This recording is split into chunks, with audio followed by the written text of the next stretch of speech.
Hi sa lahat! Ang gagawin ko ngayon, magpapalit ako ng headlamp o headlight ni Bagets. Mapapansin na masyado na itong malabo. Sinubukan ko na rin lahat ng paraan para mapalinaw ito, pero malabo pa rin talaga. Then napapasukan na rin ito ng tubig. Kaya nag-decide na ako na palitan na ito. Sa kasawiang palad at di inaasahang pagkakataon, mayroon nag-sponsor sa atin ng headlight. So ito yung bagong headlamp na binigay. At syempre nagpapasalamat tayo sa nag-sponsor nito kay Boss Marlon, dahil kung hindi nagkataon, malamang baka next year pa mapalitan yung headlamp ni Bagets. So halos parehas na parehas lang ito sa stock na headlamp. Then kapag binili nyo ito, wala itong kasamang ilaw. Ang supported model nito gets 2006 hanggang 2011. Then makakabili kayo nito sa online o kaya sa mga auto shop. Pero ito, binili ito ni Boss Marlon sa Banawe. So excited na ako, kaya tara at simulan na natin. Ang una ko na ginawa, tinanggal ko yung 6 na bolt. Ang size ng bolt ay 10mm.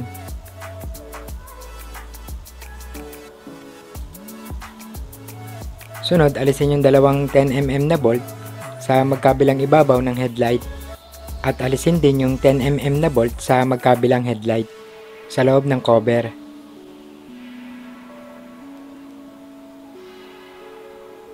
Sunod, alisin yung connector ng headlight. I-press nyo lang yung lock at tilahin. Then same din ang procedure sa signal light connector. Then ganyan din sa kabilang headlight. Sunod, aalisin na yung headlight. Bali sa pagtanggal nito, iangat nyo lang yung cover. Then dahan-dahan lang na ilabas yung headlight.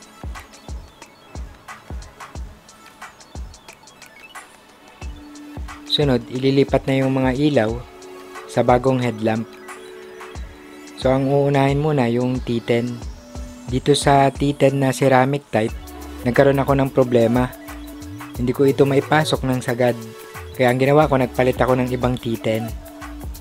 Sunod, ito namang headlight. Sa paglagay nito, kailangan na sa taas yung low o yung L. Siguraduhin din na nakalapat ito at nakakabit ng maayos ang lock at ang connector. At siguraduhin din maigi na nakasara ang takip. Sunod, ito naman signal light. Ikot nyo lang yan at matatanggal na yan. Then i-press at iikot. Then ganun din sa paglagay. Then same procedure din sa isang headlamp. So ngayon, ikakabit na yung bagong headlamp. Sunod, itutornilyo na ito.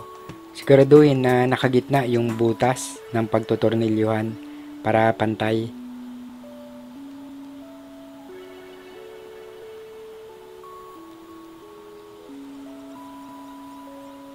Sunod, ikabit na yung connector ng headlight at ng signal light sa magkabilang headlamp.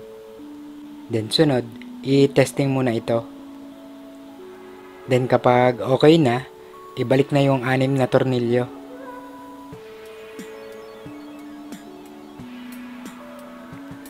Then ngayon, test drive na.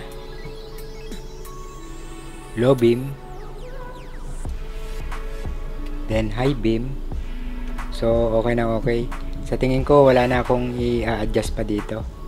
At sabi din ng mga napagtanungan ko na nakagamit ng ganito, hindi na daw sila nag-adjust. Talagang naka-adjust na daw at maganda daw yung pagkaka-adjust. Then kung mapapansin nyo, yung ilaw niya o yung liwanag niya, mas lamang siya dito sa kanan. So tama lang yan para hindi nakakasilaw sa kasalubong. At kung may kasalubong na malakas ang ilaw, makikita o madali natin mapansin yung guide sa gilid. So hanggang dito na lang muna. At kung nakatulong o nagustuhan nyo itong video natin, huwag nyong kalimutan na mag-like, share, follow at subscribe sa ating Facebook at YouTube channel. Maaari din kayong mag-message or mag-comment para sa inyong mga katanungan at mga gustong sabihin. Pipilitin ko na sagutin lahat yan. So babush na at see you on my next DIY video.